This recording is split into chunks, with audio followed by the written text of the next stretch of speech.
নমস্কার বন্ধুরা, Ramakrishna TV YouTube চ্যানেলের পক্ষ থেকে সকল মা বাবা দাদু দিদা ঠাকুমা ঠাকুর দাদা দাদা দিদি ছোট ছোট ভাই বোনদের জানাই অনেক অনেক ভালোবাসা, প্রীতি ও আন্তরিক শুভেচ্ছা। সন্ধ্যাবেলা আরতি দিয়ে দিয়েছি, ঠাকুরকে চানও করে দিয়েছি। তো এই লেবু চা আবার চলে এসেছে, যেটা আমার ফেভারিট, আর এটা খেয়েই এখন কতটা ভাঙবো।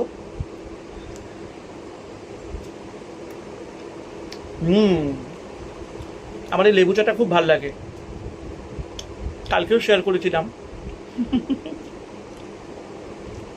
আর ভাবলাম একটু যদি ব্রিটানিয়া বিস্কুট পাওয়া যায়, এই চায়েতে একটু ভিজিয়ে ভিজিয়ে খাওয়া যায়, তাহলে কেমন লাগে।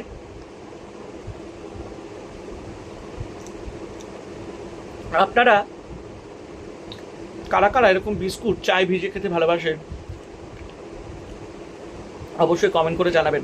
আর বলো তো, এই যে এগুলো না লোকাল দোকানেও পাওয়া যায় বিস্কুটগুলো, 30 টাকা প্যাকেট নিয়েছে।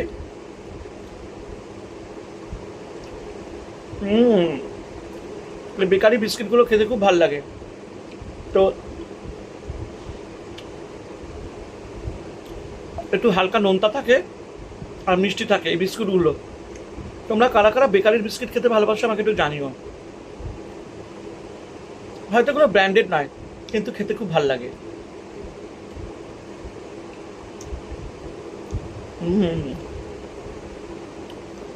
এক সময় ছোটবেলায় আমাদের বাড়ির সামনে একটা দাদুর দোকান ছিল, ওখানে এই বিস্কুটগুলো বিক্রি হতো। আমরা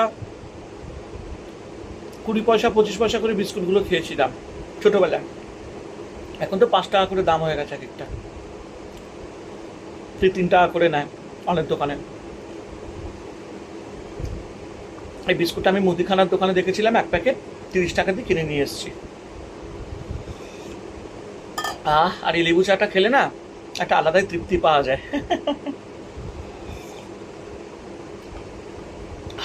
শান্তি একেবারে চাটা খেয়ে।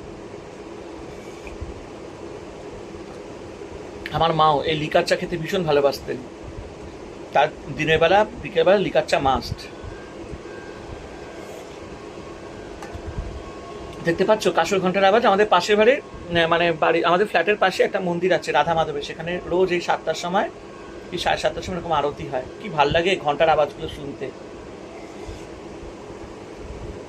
একটুখানি সময়ের জন্য হোক তোমাদের সাথে চা খেতে খেতে যদি যখন বিকেলবেলা একটু গল্প করি না, খুব ভাল লাগে,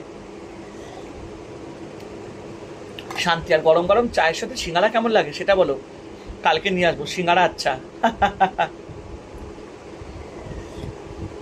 সবাই ভালো থেকো, আর আমার চ্যানেলটাকে তোমরা সাবস্ক্রাইব করো, শেয়ার করো।